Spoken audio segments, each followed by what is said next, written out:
이번 시간에는 이제 인터넷과 네트워크 기술에 대해서 여러분들과 함께 좀 공부해 보도록 하겠습니다.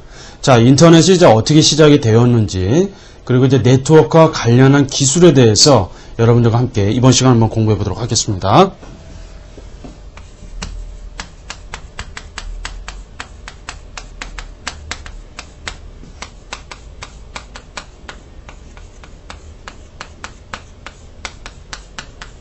자, 이번 시간에 이제 여러분들과 공부할 내용은요. 자, 인터넷에 대한 부분하고 네트워크 관련된 그 기술에 대한 부분을 이제 공부를 해야 되는 것이죠. 먼저 이제 여러분, 자, 인터넷의 이해에 대해서 한번 좀 먼저 보도록 할까요? 인터넷이 어떻게 이제 시작이 되었는지, 자, 그 부분을 이제 먼저 언급을 하고자 합니다. 자, 1969년도에 미국의 이제 국방부 고등연구 이제 계획국이 있었거든요. 거기에서 이제 핵 전쟁에 대비해서, 자, 그 당시에는 이제 잘 아시다시피 미소의 냉전 체제가 이제 강화됐던 그런 시대였었죠. 그래서 핵 전쟁에 대비하기 위해서 국방부 산하에 있는 연구 기관들이 이제 컴퓨터하고 소프트웨어를 연결해서 알파넷이라고 하는 것을 이제 만들어냈다라는 것이죠.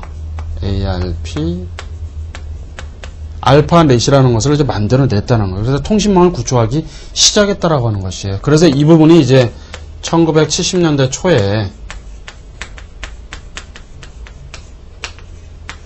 이제 인터넷이, 자, 미국의 어떤 대학하고 특정 어떤 연구소하고 함께 이제 개발하기 시작해서 이런 부분이 기존에 있었던 군사 목적으로 있었던, 자, 이거 아마 미사일의 약자인 것 같습니다만, MIL, 넷. 자, 이런 형태로 해가지고, 자, 알파넷으로 해서 이것이 이제 분리되기 시작을 했죠. 그것이 바로 인터넷이 시작이 되었던 하나의 시초였다라고 이제 보시면 되는 겁니다. 자, 우리나라의 경우에는 1994년도 6월에 KT에서 이제 코넷이라는 서비스를 통해서 지금서부터 대략 한 20여 년 전이 되겠죠. 그때서부터 시작해서 코넷 서비스라는 것이 바로 등장하기 시작하면서 국내에서도 이제 인터넷을 통한 그런 서비스가 시작이 되었다라고 이제 그렇게 여러분들이 이해를 하시면 되겠습니다. 자, 그러면 자, 인터넷에 대한 한번 정의를 한번 우리가 내려보도록 하죠. 인터넷과 관련한 부분이죠. 자, 인터넷과 관련해서는요, 먼저 이렇게 한번 좀 볼 수가 있습니다. 미국의 연방 네트워크 위원회라는 데가 있습니다.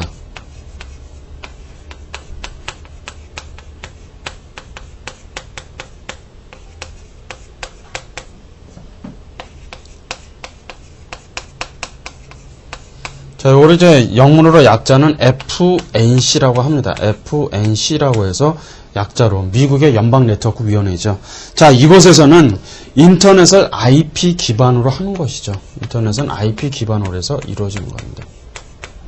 이루어진다라고 하는 부분이고요. 그래서 이런 IP라고 하는 인터넷 프로토콜이라고 하는 이런 IP 기반을 통해서 전 세계적으로 연결이 되어 있는 범세계적인 정보 시스템으로 해서 구축이 된 것이죠. 그래서 여기서 이제 통신 프로토콜을 좀 생소하시겠습니다만은 TCP/IP라고 하는 이러한 하나의 통신 프로토콜이 있습니다.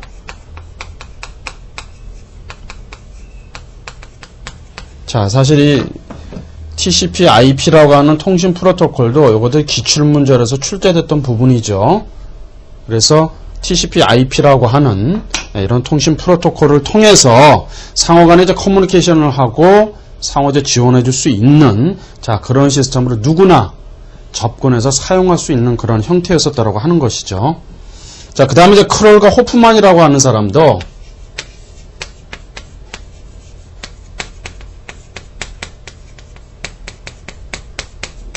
자, 크롤과 이제 호프만이 등장하죠. 이 사람도 이제 이러한 TCP/IP라고 하는 통신 프로토콜에 기반을 두어서 네트워크와 네트워크 또는 공동체를 통한 네트워크를 통해서 정보 자원을 얻을 수 있는 집합체다. 그것을 무엇이라고 한다?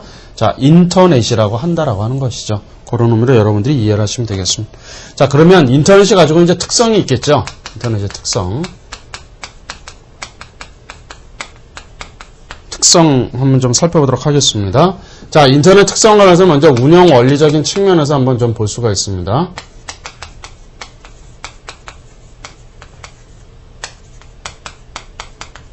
운영 원리적인 측면에서 보면은 세계 최대 규모의 컴퓨터 통신망으로 인해서 자, 근거리 통신망이라고 하는 랜이 있죠. 뒤에서 이제 등장합니다만은, 근거리 통신망이라고 하는 이제 랜이죠, 랜.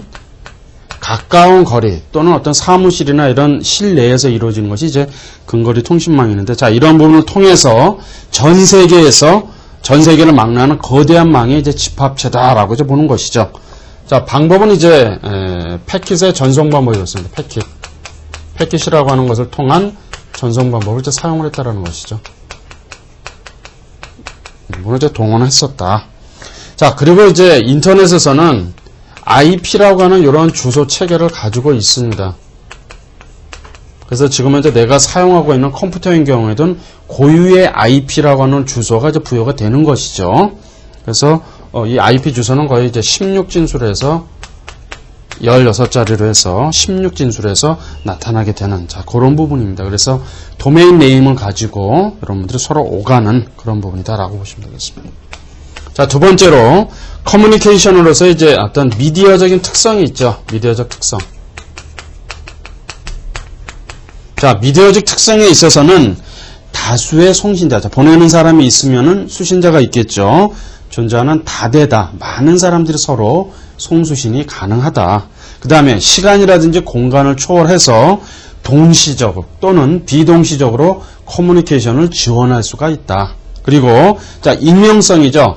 본인을 굳이 드러낼 필요가 없습니다. 그래서 ID라고 하는 그런 어떤 가상의 그런 부분을 통해서 나 자신을 숨기면서 익명성을 통해서 어떤 공동체도 형성이 가능하다라는 것이죠. 그 다음 이제 이용자적인 특성을 보자면은요, 이용자적으로. 자, 이용자 측면에서 보면은, 자, 메시지를 실제로 이제 생산하는 사람이 있고요. 수용자라고 하는 그런 위치가 어떻습니까? 연속적인 것이 아니라 불연속적으로 이루어지게 된다라고 하는 것이고요. 자, 일관적이지가 않죠. 비일관성, 그 다음에 가변적이고 유동적이고 급속하게 그런 부분들이 증가되는 경향이 있다라고 하는 것이죠. 자, 그 다음에 이제 콘텐츠의 특성.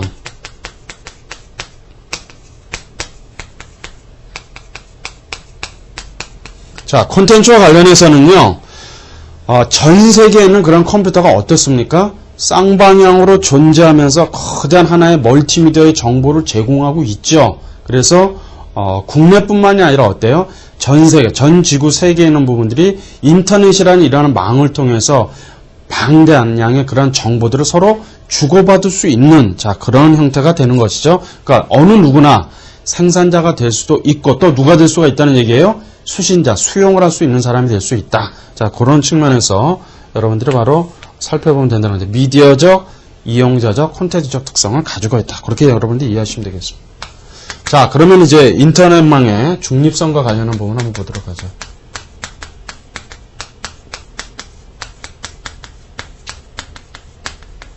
자, 인터넷망이 가지고 있는 이제 중립성에 있어서는 미국에 있는 이제 콜로라도 이제 법대, 콜롬비아 법대죠.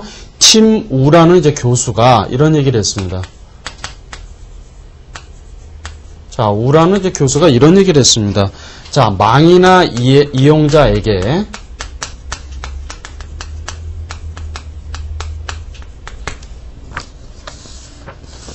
자, 해가 없다면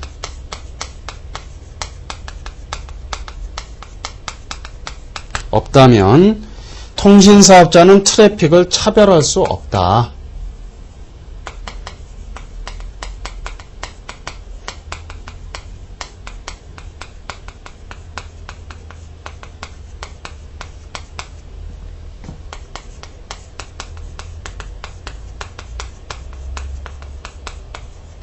이렇게 지금 얘기를 했습니다. 자, 여러분 여기서 이제 트래픽이라고 하는 부분이 있는데요. 트래픽이라고 하는 것은 다수의 많은 사용자가 접속을 하게 되면 트래픽이라는 것이 어떤 그 정보의 흐름인데요. 그 양이 갑자기 이제 증가되는 부분이 이제 트래픽이라고 하죠. 그래서 이 팀 우라고 하는 이제 교수는 이런 얘기를 했다면 망이나 이용자에게 해가 없다면 가정을 두었죠. 그러면 그 통신사업자는 트래픽을 차별할 수 없다라는 그런 말을 했다라고 하는 것이죠. 그것이 바로 인터넷망이 가지고 있는 무엇이요?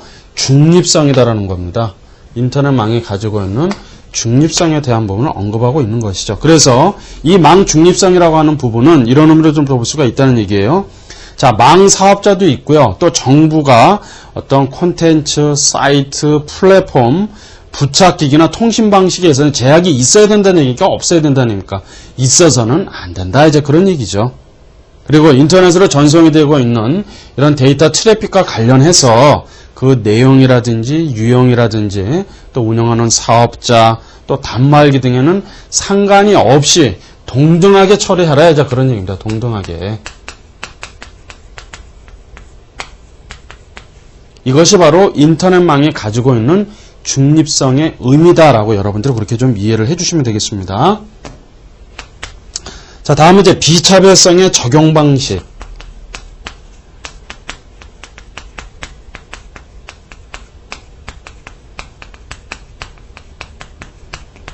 적용 방식에 의한 망 중립성.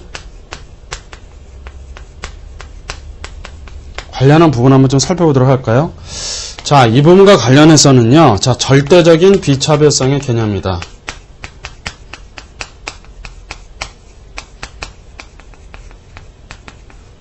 자, 이런 부분들이 조금 좀 생소하실 겁니다.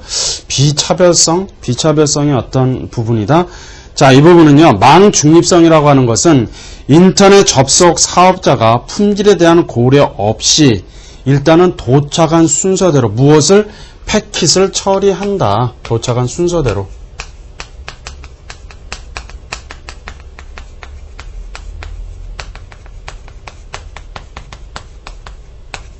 이런 얘기입니다. 그러니까 도착한 순서대로 해서 순차적으로 바로바로 처리한다. 자, 그런 얘기가 있고요. 자, 그 다음에 이제 중요한 부분이 서비스 품질이라고 하는 것이죠. 서비스 품질은요, 여기서 이제 약자로 이제 QoS라고 이렇게 표시를 합니다. 이것을 이제 서비스 품질이라고 합니다, 여러분. 그래서 이 차등에 따라서 추가의 요금 수수를 인정하지 않는 범위 내에서의 차별화 개념이다. 그렇게 좀 보시면 되겠고요. 그 다음에 이제 세 번째로는 서비스 계약이 비배타적인 것을 전제로 해서 이러한 서비스 품질에 대한 차등화, 그래서 이런 어떤 차별화 개념, 이런 부분들이 바로 이제 비차별성과 관련한 부분이다라고 그렇게 여러분들이 좀 이해를 하시면 되겠습니다. 자, 그러면 이제 망 중립성의 이제 원칙과 관련한 부분 한번 좀 살펴보도록 할까요? 자, 원칙에는 어떤 부분이 있는지 한번 좀 보도록 하겠습니다. 이 부분은 한국방송통신위원회에서 2011년도죠. 11년도에 한국방송통신위원회입니다.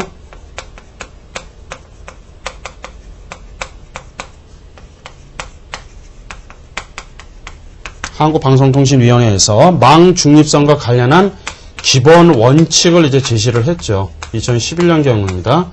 이것만 한번 보도록 하죠. 자, 먼저 뭘까요? 이용자의 권리입니다. 권리와 관련한 부분을 언급했습니다. 그래서 합법적인 콘텐츠, 애플리케이션, 서비스 망에 위해되지가 않는 기기나 또는 장치를 자유롭게 이용할 수 있는 권리가 있다. 그것이 바로 이용자의 권리, 자유롭게 이용할 수 있는 권리다. 권리를 이제 언급을 했고요. 또 관련 사업자로부터는 인터넷 트래픽에 관련해서 정보를 제공받을 수 있는 권리를 가진다. 두 번째입니다. 자, 인터넷 트래픽 관리에 대한 투명성.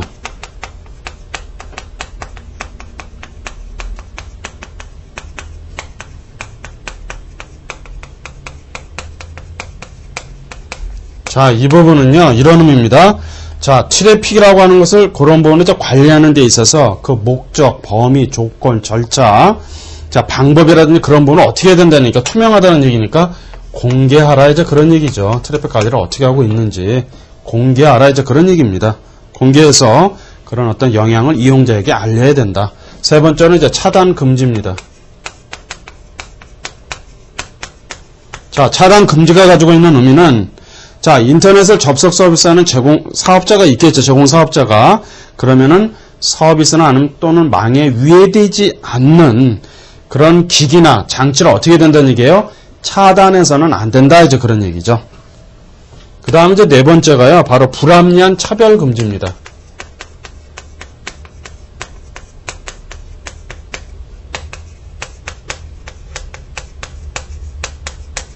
자, 이 불합리한 차별 금지라고 하는 것은 합법적인 그런 트래픽들을 불합리하게 차별해서는 안 된다. 자, 그런 의미가 되겠고요. 마지막으로 이제 합리적인 트래픽 관리.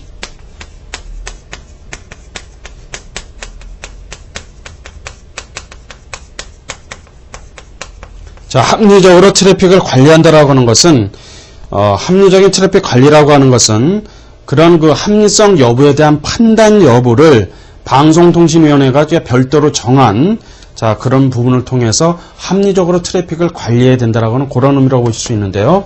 자, 그래서 이 부분과 관련해서는 이런 부분입니다. 자, 망에 대한 보안성. 보안이 굉장히 중요하겠죠. 그 다음에 안정성에 대한 부분이죠. 안정성으로 해서 이제 필요한 경우가 있겠고요. 그 다음 이제 두 번째로는요, 어떤 일시적인 과부하입니다. 과부하로 인해서 망이 혼잡을 하게 되면 다수의 이용자의 이익을 위한 경우, 다수의 이용자의 이익을 보호해야 되겠죠. 그 다음에 이제 세 번째는 국가기관의 법령에 따른 어떤 국가기관에서 요청하는 경우입니다. 국가기관에서. 또 어떤 부분이 있을까요? 법집행이죠. 법집행을 하는 경우. 이런 경우가 합리적으로 트래픽을 관리해야 되는 그런 요인 중에 하나가 되겠죠. 그래서 트래픽이라는 것은 과부하입니다. 과부하.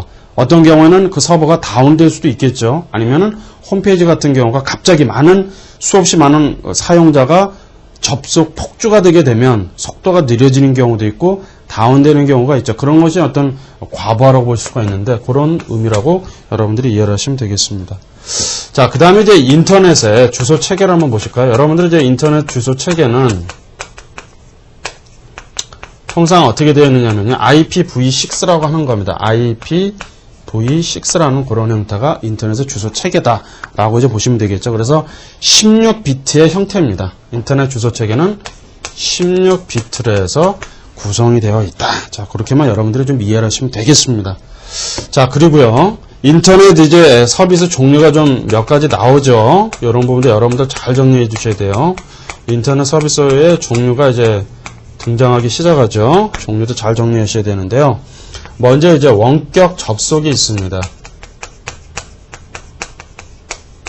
자, 영문은 이것은 뭐래요? 텔넷이라고 하죠. 텔넷 서비스라고도 합니다. 텔넷 서비스라고도 하는데 이건 뭐냐면은 자, 컴퓨터를 원거리에서 접속을 해줘서 어떤 서비스를 제공하는 형태가 바로 이 텔넷 서비스죠. 그런 부분이 될 수가 있겠고요. 그 다음에 이제 전자우편이죠.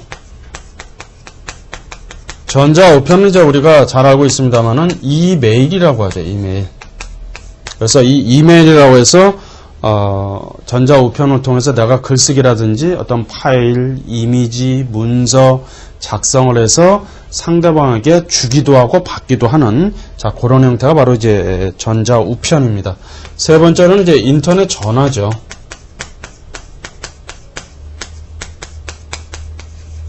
자, 인터넷 전화는요, 여러분들 이제 인터넷망을 통해서 전화를 할 수 있는 경우입니다. 그래서 인터넷 전화인 경우는 거리에 제한이 없죠. 그리고 상호 인터넷 전화끼리는 서로 전화를 주고받으면 무료로 할 수 있다는 것이 가장 큰 특징이죠. 자, 그런 측면들은 여러분들 아마 잘 아실 겁니다. 국제통화도 가능하죠. 그런 부분들이죠. 자, 그 다음은 이제 파일 송수신입니다. 파일 송수신. 파일을 이제 송수신하는 경우에는요, 자, FTP라고 하는 이런 서버 형태가 있죠. 이것이 이제 파일 트랜스미팅 아마 그런 형태니까 파일을 어떻습니까? FTP라는 서버를 운영을 하면서 파일을 내가 이제 보관을 해 놓는 것이죠. 그러면은 그쪽에 이제 아이디나 아니면 패스워드를 통해서 인증 절차를 거치게 되면 그 사람이 보유하고 있는 파일이라든지 아니면 그런 부분들을 내가 사용할 수가 있는 거예요. 그래서 그걸 이제 파일 송수신하는 것을 FTP라고도 하죠. 그런 부분으로 여러분들이 이해를 하시면 되겠고요. 그 다음에 이제 IRC라는 것이 있죠. IRC라고 하는 것은 인터넷상에서 여러 사람하고 실시간으로 대화하는 겁니다. 실시간으로 대화도 할 수 있고 또 어떤 토론도 할 수 있는 것이죠. 그런 부분이라고 보시면 되겠고요.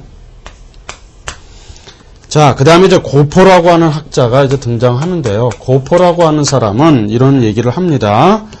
자, 미국의 이제 미네소타라고 하는 이제 대학 캠퍼스 내에서 정보 서비스용으로 분산이 된 하나의 분산 정보 검색 시스템을 얘기했습니다. 분산의 정보 검색 시스템. 고포라고 하는, 학자가 아니라 고포라고 하는 시스템이죠. 정정합니다. 학자가 아니라 고포라고 하는 어떤 하나의 시스템입니다. 이거는 이제 미네소타라고 하는 대학 캠퍼스 내에서 어떤 정보를 분산하는 그런 검색 시스템이었다. 그래서 웹이 이제 개발이 되기 이전에는 인터넷을 검색하는 그런 시스템으로 많이 좀 사용이 됐었고요. 그런 부분이 이제 고포라고 하는 부분이고요. 그 다음에 이제 와이즈라고 하는 부분이 있죠. 와이즈. 이것은 이제 WAIS로 해서 이제 명칭합니다만, 이것은 뭐냐면은 여러 서버에 이제 흩어져 있는 어떤 그런 데이터베이스를 목록의 책으로 디렉토리화해서 만들어낸 겁니다. 그래서 서버에다가 유지해서 관리하는 것이고요. 그 다음에 이제 월드 와이드 웹. 여러분들이 이제 인터넷 주소를 통해서 들어가게 되면 약자죠. www. 요 형태가 바로 이제 월드 와이드 웹이죠. 그래서 요거는 이제 우리가 부르지 않고 그냥 통상 www. 주소 체계로 치고 kr 치게 되면 우리 국내가 되겠죠. 그렇죠? 그렇게 해서 들어갑니다. 이거는 이제 뭐냐면은 인터넷상에서 어떤 그 하이퍼텍스트 방식하고 멀티미디어 환경에서 정보를 또 검색할 수도 있고 또 인터넷 정보를 사용할 수 있는 그런 부분들이 바로 이 월드 와이드 웹에서 구현이 될 수 있는 것이죠. 그 다음에 이제 전자 게시판이 있습니다. 전자 게시판. 전자 게시판은 영문으로요, BBS라고도 합니다. BBS라고도 표시를 해주죠. 자, 사용자가 일단은 원격으로 접속을 합니다. 그러면은 특정 관련된 정보하고 메시지를 볼 수 있는 하나의 컴퓨터 시스템을 우리는 전자 게시판이다. 그래서 뭐 게임이라든지 뉴스라든지 자, 그런 부분도 이제 볼 수 있는 것이죠. 이런 형태들이 여러분들 살펴보았습니다만은 인터넷 서비스의 다양한 여러 가지 종류들인데요. 이런 부분들은 어떻게 보면 출제될 그런 부분도 있기 때문에 간략하게 키워드로 해서 여러분들이 정리를 좀 해두실 필요성은 있겠습니다. 자, 다음은 이제 인터넷 관련 기구를 한번 좀 보도록 할까요? 인터넷과 관련해서 기구를 한번 좀 살펴보도록 하겠습니다. 여러분 이제 국제 인터넷 주소 관리 기구가 있습니다. 주소 관리 기구. 자, 이것을 이제 영문으로요, 약자를 ICANN 이렇게 좀 표시를 해줍니다. 국제 인터내셔널이겠죠. 뭐 국제 인터넷 주소 관리 기구다라고 하는데요. 이 기구에서 하는 업무는 그겁니다. 새로운 어떤 도메인 체계를 도입을 하면 IP 주소를 할당해 줍니다. IP 주소를. 주소도 할당해 주고 또 DNS라고 하는 그 서버죠. 그 서버에 대한 관리도 해주는 이런 부분이 바로 이제 국제 인터넷 주소 관리 기구. 그 다음에 이제 두 번째로는요, 인터넷 번호 할당 기관입니다.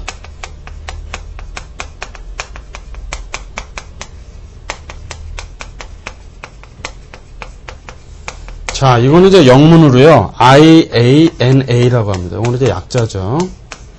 자, 이곳에서는 말 그대로 이제 IP 주소를 이제 공간을 할당하는 것이죠. 번호 할당이니까 여기서도 IP 주소 공간을 이제 할당합니다. 주소를. 공간을 할당하고 또 DNS와 관련해서 이 부분에 대한 공간도 할당할 수 있습니다. 자, 그 다음에 이제 세 번째로는요, 국제인터넷특별위원회라는 곳이 있죠.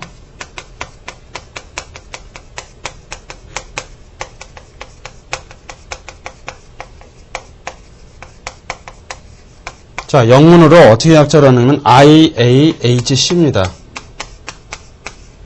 이거를 이제 국제인터넷특별위원회.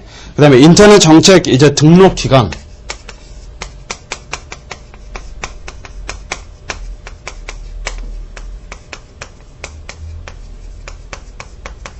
자, 이거를 이제 약자를요, IPRA라고 합니다. IPRA. 이렇게 해서 여러분들이 좀 키워드를 해서 보실 필요가 있고요. 그다음 네트워크 정보센터인 경우에는 네트워크 정보센터는 NIC로 합니다.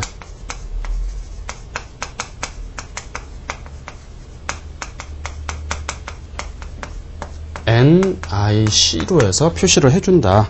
자, 국가나 아니면 대학별로 해서 인터넷에서 사용하는 기관들을 주소 등록해준다. 그 다음에 이제 우리나라인 경우는 한국인터넷진흥원이 있죠.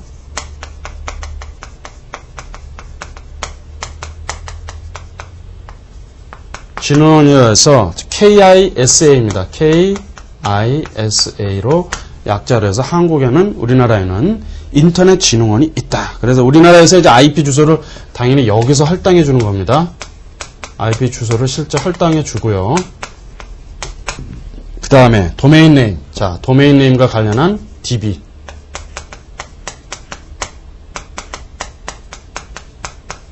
DB도 실제 관리를 해주는, 자, 그런 부분이라고 볼 수가 있겠죠. 자, 그 다음에 이제 우리가 두 번째로 보는 거는 뭐냐면은, 자, 월드 와이드 웹에 대해서 한번 좀 살펴보도록 하죠.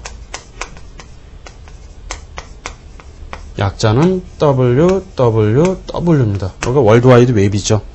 자, 이 웹이 가지고 있는 특성을 먼저 우리가 한번 보도록 할까요? 웹이 가지고 있는 특성.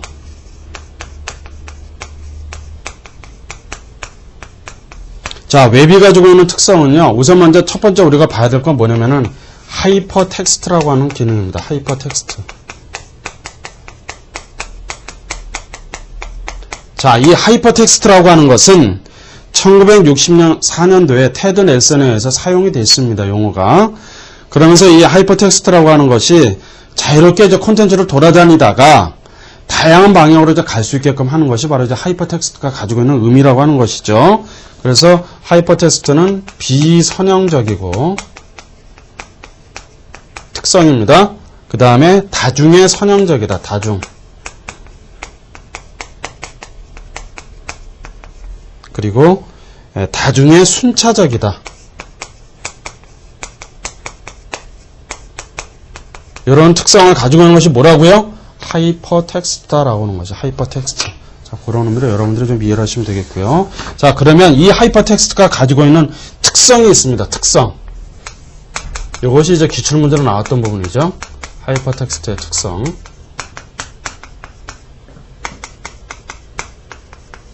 이 부분이 이제 기출로 해서 나왔던 부분을 좀 언급을 해드립니다.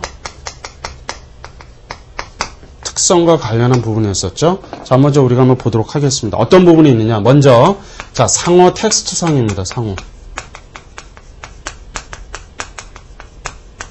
자, 상호 텍스트성이라고 하는 것은 모든 작가가 어떤 텍스트를 창작을 하게 되면 그것에 앞서서 먼저 어떨까요? 다른 작가들을 통해서 그 작품을 읽는 것이죠. 그러니까 하나의 작품을 내가 만들어내기 위해서는 어떻게 한다는 얘기예요?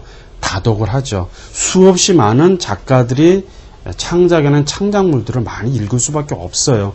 그러면서 어떤 아이디어를 낳고 그러면서 본인은 또 창작을 해내는 것이죠. 그 다음에 이제 두 번째로는요, 원자적 재배열합니다. 원자적 재배열하다.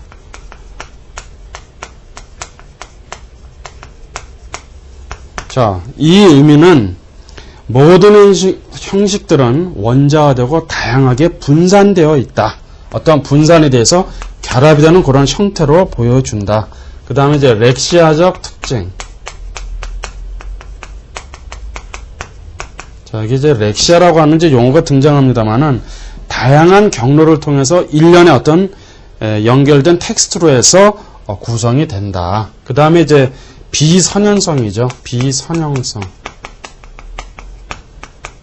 비선형성이 가지고 있는 의미는 사용자 선택을 해서 한 번에 클릭을 하게 되면 어떻습니까? 웹페이지로 나갈 수 있는, 자, 그런 형태다라고 해서 보시면 되겠고요. 그 다음에 잘라내어서 붙이기 특성이다. 자, 이 의미는 하이퍼텍스트에서 잘라내서 붙이는 것은 앞에서도 좀 언급을 했습니다만은 비선형적이다라는 것이죠. 그 다음에 시간적인 어떤 영속성을 가지고 있다. 그래서 부호 형태로 해서 재설정도 되고, 그 다음에 재배열도 되고, 그 다음에 재작성도 가능하다. 이것이 바로 하이퍼텍스트가 가지고 있는 특성이다 이 얘기입니다. 그래서 이런 5가지를 여러분들이 잘 정리를 하실 필요성이 있겠습니다.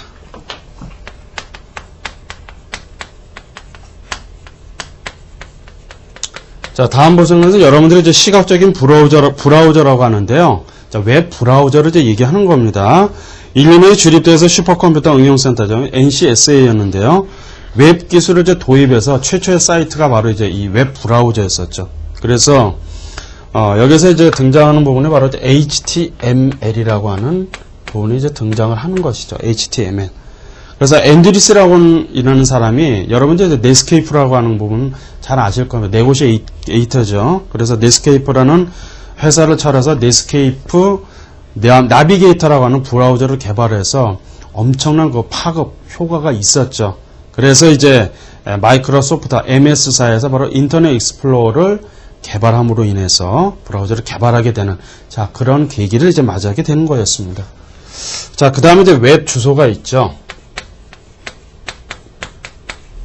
자, 웹 주소인 경우에는 자 모든 웹페이지들은 어떻습니까? 각기 고유한 주소를 가지게 되는 것이죠. 그래서 이 웹 주소와 관련해서는 여러분들 잘 알겠습니다만은 URL이라고 하는 각각의 고유한 주소를 가지게 되죠. 그 다음에 또 URLS 자 이런 형태로 이제 등장을 하게 되는데요. URLS인 경우에는 어떤 파일의 인터넷상 위치에는 어떤 정보를 이제 제공하는 그런 형태라고 보시면 되겠고요. 자, 도메인 네임과 이제 관련해서는 여러분도 잘 알겠습니다만은 자, GOV는 이제 정보를 얘기하죠. 가버먼트의 약자죠. 그렇죠. 그 다음에 이제 EDU 교육기관인 경우에 이제 education의 약자로 해서 교육이라고 하고요. 그 다음에 이제 com이라고 하면은 통상 이제 상업적인 그런 용도로 이제 com 도메인 네임과 관련한 부분입니다. 그 다음에 이제 뭐 NET인 경우는 네트워크죠. 이런 부분으로 보시면 되겠고요. 그 다음에 이제 ORG인 경우에는 이제 기관인 경우는 이렇게 좀 나타내 줄 수가 있습니다. 자, 국가인 경우는 맨 마지막이죠. US인 경우는 미국, 그 다음에 일본인 경우는 JP로 나가고요. 한국은 이제 KR로 해서 그렇게 나타날 수가 있습니다. 그 다음에 이제 웹사이트와 이제 CMC와 관련해서는 웹사이트인 경우는 책이나 아니면 잡지, 신문을 통해서 콘텐츠를 통해서 디자인되는 경우고 CMC인 경우에는 토론장을 제공하거나 기타 그런 부분들이 있을 수 있습니다. 그 다음에 인터캐스팅과 관련한 부분은요. 인터넷망과 웹캐스팅이 이제 함께 결합이 된 그러한 형태입니다. 그래서 스트리밍, 그런 비디오를 통해서 제공하는 그런 형태라고 보시면 되겠습니다. 자, 다음에 이제 검색 엔진과 관련한 부분 한번 좀 살펴보도록 하죠. 검색 엔진들. 자, 검색 엔진과 관련해서는요. 어떠한 정보를 수집하고 찾아주는 데 있어서 정보 검색할 수 있는 서비스를 검색 엔진이라고 보시면 되겠죠. 그래서 검색 엔진도 많은 이제 진화의 과정을 거치게 됩니다. 그래서 먼저 첫 번째로는 1세대죠. 1세대. 1세대인 경우가 대표하는 것이 바로 이제 야후였었죠. 야후. 이 부분도 이제 출제가 하나 됐습니다. 기출 문제라서 야후 같은 경우가 대표적인 경우죠. 그 다음에 이제 2세대를 맞이하게 되죠. 자, 2세대인 경우에는 로봇 검색 엔진이라든지 알타비스타라든지 이런 형태들이죠. 다 또는 뭐 핫봇 기타 그런 등등이 있겠고요. 그 다음에 이제 3세대를 맞이하게 됩니다. 자, 3세대인 경우에는 자, 3세대가 아니라 2.5세대가 되는 것이죠. 2.5세대인 경우에는 여러분들 잘 아시다시피 우리나라에 있는 대표적인 포털 사이트들이죠. 네이버, 다음, 파란 그런 부분이 있겠고요. 그 다음에 이제 3세대죠. 3세대인 경우가 바로 이제 구글이죠. 구글의 정보 검색 서비스. 그 다음에 이제 마지막으로 4세대인 경우가 있죠. 4세대. 자, 4세대인 경우에는 뭐 하키아, 큐러, 시멘틱 링크를 검색해주는 그런 형태라고 보시면 되겠습니다. 그 다음에 이제 시멘틱 웹과 관련한 부분은요. 컴퓨터가 누구를 대신해서 사람을 대신해서 읽어주기도 하고 이해해서 가공해낼 수 있는 자 그런 형태들을 이제 말을 하는 겁니다. 자, 그 다음에 이제 인터넷 정보자원.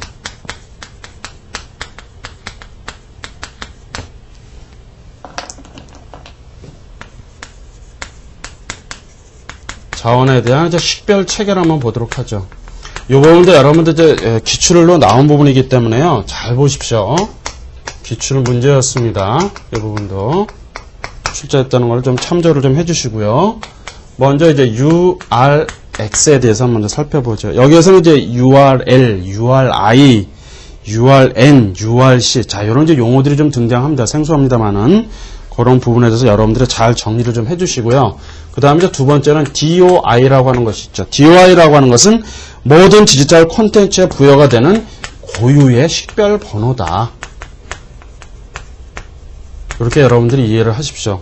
고유의 식별 번호는 뭐다? DOI 이렇게 보시면 되겠고요. 자, PURL이라고 있죠, 여러분. 그래서 이제 PURL이라고 하는 것은 인터넷의 정보 자원을 영구적인 위치로 식별하기 위한 하나의 접근하기 위한 체제다라고 여러분들이 정리를 하시면 되겠고요. 다음은 이제 네트워크에 대한 이해를 한번 보도록 할까요? 자, 이 부분은요, 비중이 굉장히 좀 높은 부분입니다. 기출문제로 나온 부분도 있기 때문에. 자, 컴퓨터가 있다고 하더라도 어떻습니까? 네트워크를 통해서 서로 주고받아야 되겠죠. 그래서 네트워크에 대한 개념이 있으면 되겠고요. 그런 의미로 보시면 되겠고, 먼저 이제 근거리 통신망이 있습니다. 근거리 통신망 약자 영문으로 랜이라고 합니다. 랜. 자, 이 랜은요, 건물이나 아니면 소규모의 내부에서 이루어지는 네트워크를 우리는 근거리 통신망, 랜이라고 하죠. 그러면 이 근거리 통신망에 있어서 구성 방식이 좀 몇 가지 좀 있습니다. 이 부분에서 이제 한 문제가 출제가 됐었죠. 어떤 부분이었었냐면은, 자, 다양한 형태들이 등장합니다. 자, 먼저 이제 스타형이라고 이제 등장하죠. 스타형.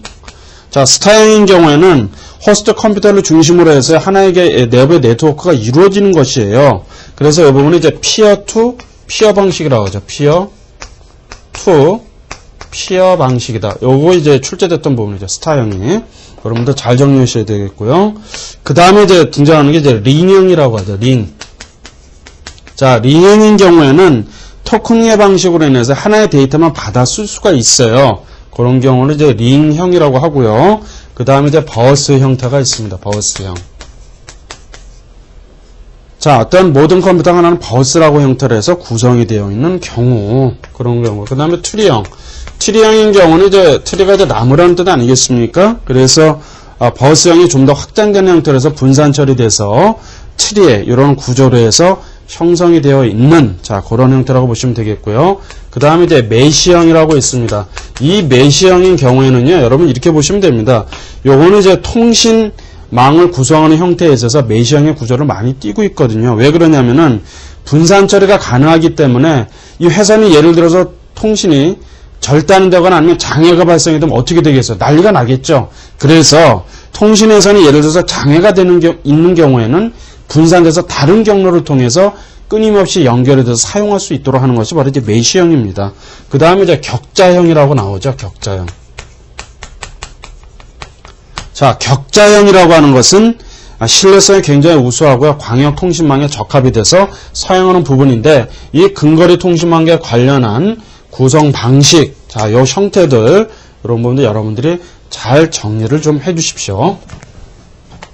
자, 그 다음에 이제 원거리 통신망이라고 있죠. 원거리 이제 통신망은요, 우리가 이제, WAN이라고 합니다. WAN이라고 해서 이제 하죠. 그래서 전화망까지도 포함을 하고요. 속도는 좀 느리지만요, 거리에는 좀 제한이 없는, 자, 그런 부분이다.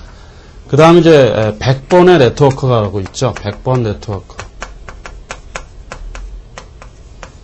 자, 이 100번 네트워크라고 하는 것은 많은 랜, 많은 컴퓨터가 있는 그런 곳이나 원거리 통신망을 연결해주는 중간에 중계기로서의 어떤 연결해주는 그러한 역할을 해주게 되는 것이죠. 그 다음에 패킷 스위치 네트워크라고 하는 것이 있습니다.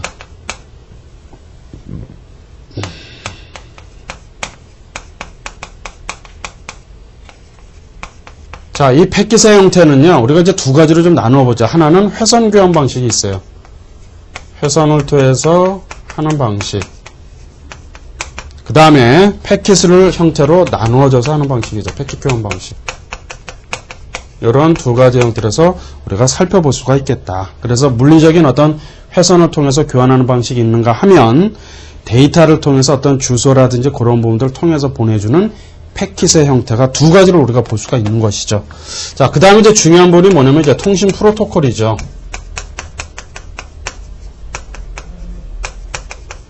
자, 통신 프로토콜 관련해서는요, 컴퓨터 통신을 하기 위해서는 어떠한 통신 규약입니다, 여러분. 이것이 통신의 하나의 규약이다.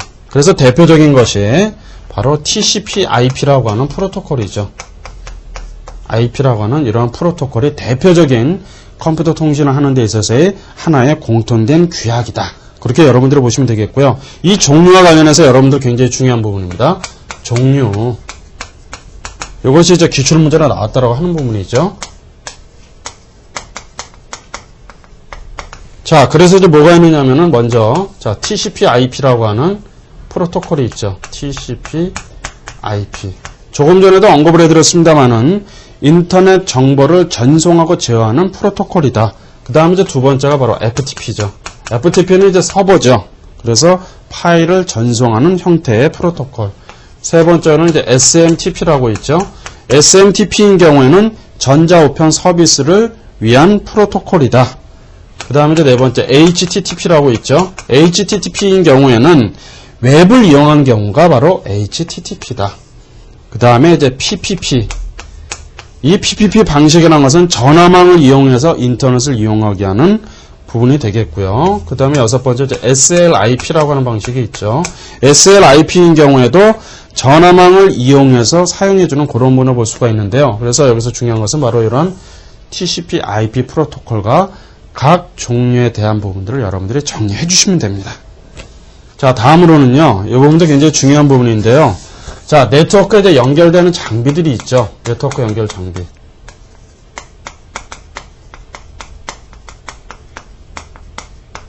자, 이 부분도 이제 기출 문제입니다, 여러분. 여기서도 이제 한 문제가 출제됐다라는 부분이죠. 이 통신과 관련해서는요, 출제 빈도가 굉장히 높습니다. 자, 먼저 이제 보면 이제 리피터라고 하는 장비가 있죠. 이 리피터라고 하는 장비는요, 신호를 어떻게 한다는 얘기예요. 증폭을 해서 먼 거리까지 보내줄 수 있는 그런 부분이 되겠고요. 두 번째 이제 라우터라고 하는 장비가 있죠.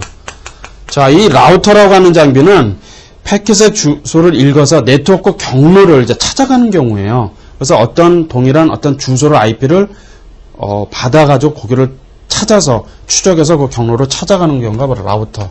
그 다음 세 번째 이제 게이트웨이라고 하는 것이 있죠.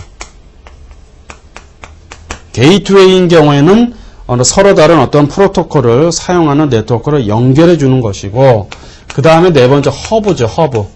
이 허브라고 하는 것이 주로 이제 어디에서요? 근거리 통신망 같은 경우에 이 허브 장비를 많이 사용하죠.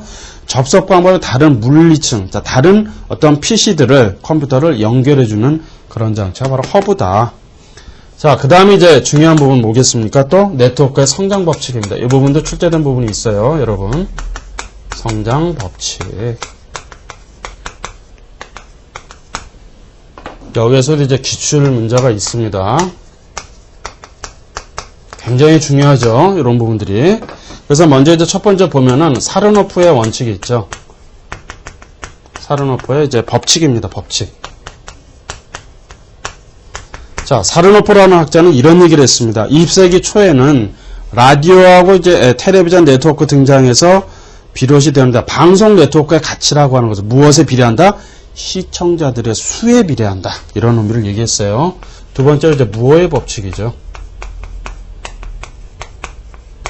자, 이 무어의 법칙이 바로 기출문제에 나왔던 부분이다. 어떤 얘기를 했느냐면요, 이분은. 자, 1965년도에 이제 인텔을 공동으로 이제 설립한 사람인 고든 무어라는 사람이 이런 얘기를 했다는 거예요.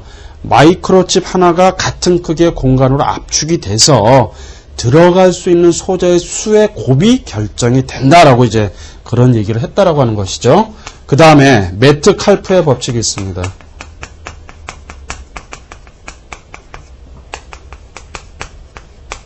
자, 이 메트칼프의 법칙은요, 이 사람이 이제 시리콤이라는 회사를 이제 주식회사를 설립을 했었죠. 그래서 네트워크의 가치 증대를 설명하기 위해서 이러한 법칙을 제안하는 것인데요. 이런 얘기입니다. 네트워크의 기본적인 수학적 특성에 기초해서 접속점 사이에 연결 가능한 수는 접속점의 수보다 더 빠르게 증가한다. 그런 얘기를 했습니다. 그 다음에 이제 리드의 법칙이죠. 자, 리드의 법칙에서는요, 이런 얘기입니다. 특정한 문화의 사람들이 새로운 어떤 교제 관계를 쉽게 형성하면서 만들어주는 것이다. 그래서 수백만 대의 컴퓨터를 이용하는 수백만의 사람들이 다른 어떤 중요한 특성을 추구하면서 성장하게 된다. 어떤 부분이 있을까요? 예를 들었죠? 이베이 같은 경우죠. 이베이. 이런 경우가 바로 이런 리드의 법칙의 예라고 여러분들이 그렇게 이해를 하시면 되겠고요. 접속점의 숫자에 제곱하는 대신에 to를 접속점의 숫자만큼 제곱하는 그런 형태로 해서 여러분들이 이해를 하시면 되겠습니다. 자, 이번 시간 강의 여기서 모두 마치겠습니다. 수고하셨습니다.